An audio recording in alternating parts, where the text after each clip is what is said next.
Okay, so we've got what might be the most obviously fake story yet. And I'm actually excited to break this one down because it teaches a really important lesson about how to spot misinformation just by looking at the sources. The story claims Deutsche Bank is demanding immediate repayment of over $500 million in loans from Trump on December 31st, 2025. That there's a January 15th deadline, that this is connected to Mazars quitting and assets being frozen, and that it's all leading to Trump's financial collapse. And before we even get into whether Deutsche Bank is actually demanding anything, I want you to look at something really revealing. This story provides 13 sources to make itself look credible and well researched. For sources 1 through 8, more than half the source list are about student loan forgiveness and student loan garnishment. Let me say that again. A story claiming Deutsche Bank is calling Trump's personal business loans cites 8 articles about federal student loan programs. Those two things have absolutely nothing to do with each other. This is called source list padding, and it's a huge red flag that you're looking at fake news trying to appear legitimate. But before we go any further, real quick, let's be honest. You can't really trust mainstream media if you just want to support what we're doing. Join us. Be part of the community that actually cares about the truth. All right, let's get back to the video. It was also a crucial day for Donald Trump's New York fraud trial, a trial that poses a lethal threat to his business, because this was the day that the spotlight shifted to the real money behind his fortune.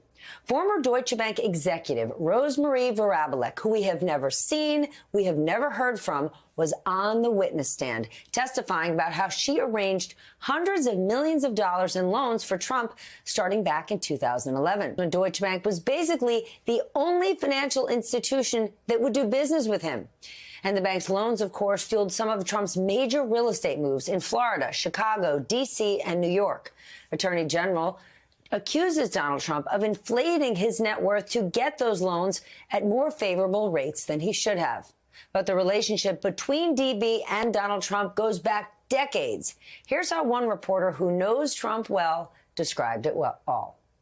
Deutsche Bank has been involved with Donald Trump since the 1990s, starting with 40 Wall Street. It was the first loan that they extended to him. And then in 2008, they got into a huge fight with him over the Chicago loan, to the point where Donald Trump sued them during the middle of the financial crisis. The bank was so upset at the time, they ended up renegotiating it, but they said, we are never doing business with this guy again. They were so burned that this customer. So it's when Deutsche Bank was basically the only financial institution that would do business with him. And the bank's loans, of course, fueled some of Trump's major real estate moves in Florida, Chicago, D.C., and New York. Attorney General accuses Donald Trump of inflating his net worth to get those loans at more favorable rates than he should have. But the relationship between DB and Donald Trump goes back decades. Here's how one reporter who knows Trump well described it all. Deutsche Bank has been involved with Donald Trump since the 1990s. Starting with 40 Wall Street, it was the first loan that they extended to him. And in 2008, they got into a huge fight with him over the Chicago loan, to the point where Donald Trump sued them during the middle of the financial crisis. The bank was so upset at the time, they ended up renegotiating it. But they said, we are never doing business with this guy again. They were so burned that this customer. So why would someone pad a source list with irrelevant articles? Because they're counting on you not checking. They're counting on you seeing 13 sources and thinking, wow, this is well researched. Look at all these credible outlets like Fox Business, CNBC, Forbes, Washington Post, and you might click on 1 or 2 sources to verify, but you probably won't click on all 13. And if you do click through, you might not immediately notice that the articles you're reading have nothing to do with the claims being made. It's a psychological trick. The volume of sources creates an impression of credibility, even when the sources don't actually support the claims. And this is such an important pattern to recognize, because once you see it, once you understand that fake stories often cite real articles that don't actually say what the story claims, they say you can spot this technique instantly. Now, beyond the source padding issue, let's talk about the core claim, Deutsche Bank demanding immediate repayment of Trump loans. First question, does Deutsche Bank even have active loans to Trump right now? This is where understanding the history matters. Deutsche Bank was Trump's primary lender for years by That's true when most other banks wouldn't lend to him after his casino bankruptcies in the 1990s and early 2000s. Deutsche Bank continued to do business with him. They financed various Trump properties, including loans for Trump Tower, the Doral Golf Resort, and other projects. This relationship was controversial and has been the subject of investigations into whether the bank properly assessed the risk. But here's the thing: Deutsche Bank's relationship with Trump has been winding down for years. After he became president the first time, Deutsche Bank faced scrutiny about their Trump loans. There were investigations, congressional inquiries, reputational concerns. The bank made a decision to distance itself from Trump. They stopped issuing new loans to him, and as existing loans came due, the expectation was they would not be renewed. Now, some of those loans may still exist depending on their original terms and maturity dates.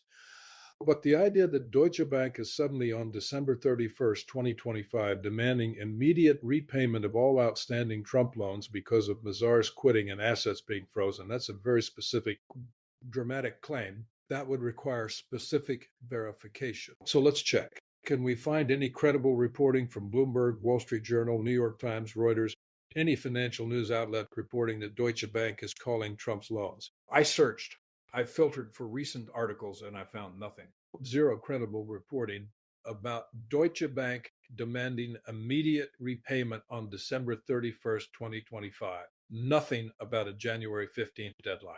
Nothing about $450 million being called. If this were really happening, it would be massive financial news. Bloomberg would be all over it. The Wall Street Journal would have detailed analysis. For Financial Times would be reporting it. The absence of any credible reporting tells you this claim development is not real. Buy-in, and we've got all the connections to the other fake stories we've spent the last several videos debunking. Mazars quitting, which we showed was recycled from 2022. Assets being frozen, which we showed was unverified. Patel flipping, which we proved was fabricated. MTG revolting. Complete fiction. Cannon unsealing documents. Never happened. This is compilation misinformation at its finest. String together a bunch of fake stories we've already debunked, add one more fake story about Deutsche Bank, present it all as interconnected, and hope the sheer volume overwhelms people's ability to fact check. All right, let's dig into the source list manipulation technique in detail, because this is such a valuable lesson in media literacy. When you see a story that provides sources, your first instinct might be to trust it more because at least they're citing something, right? But sophisticated misinformation doesn't just make things up entirely. It uses real sources in misleading ways. Let me show you exactly what this story does. Sources 1 through 8 are all about student loans. Fox Business article about Trump administration speeding up student loan forgiveness. Al Jazeera article about wage garnishment for student loan defaulters. CNBC about rejecting loan forgiveness applications. Mother Jones about paychecks shrinking. Forbes about delaying forgiveness. A borrower advocacy group statement. Washington Post about garnishment. A government website about court actions. These are all real articles from real publications about real policy developments, but none of them have anything to do with Deutsche Bank calling business loans from Trump. They're about federal student loan programs, which are government-backed loans to students, not commercial loans from private banks to real estate developers. So why include them? A few reasons. First, padding. It makes the source list look longer and more impressive. Second, confusion. If you click through to one of these articles and see it's from a credible outlet like Wall Street Journal or Washington Post, you might assume the other sources are similarly credible and relevant without checking them all. Third, SEO manipulation. Having lots of links to credible domains might help the fake story rank better in search results. Fourth, deflection. If someone challenges the story, the creators can point to all these sources and claim they did their research, even though the sources don't support the actual claims. Now, sources 9 through 13 are the YouTube videos and advocacy websites we've seen in all the other fake stories. These consistently cite the same handful of YouTube videos making unverified claims. Trump ordered to testify for sealed verdict exposed. Senate demands. None of these are credible news sources. They're opinion videos, commentaries, speculation. But by mixing them with the student loan articles from real news outlets, they create an impression that everything in the source list is equally credible.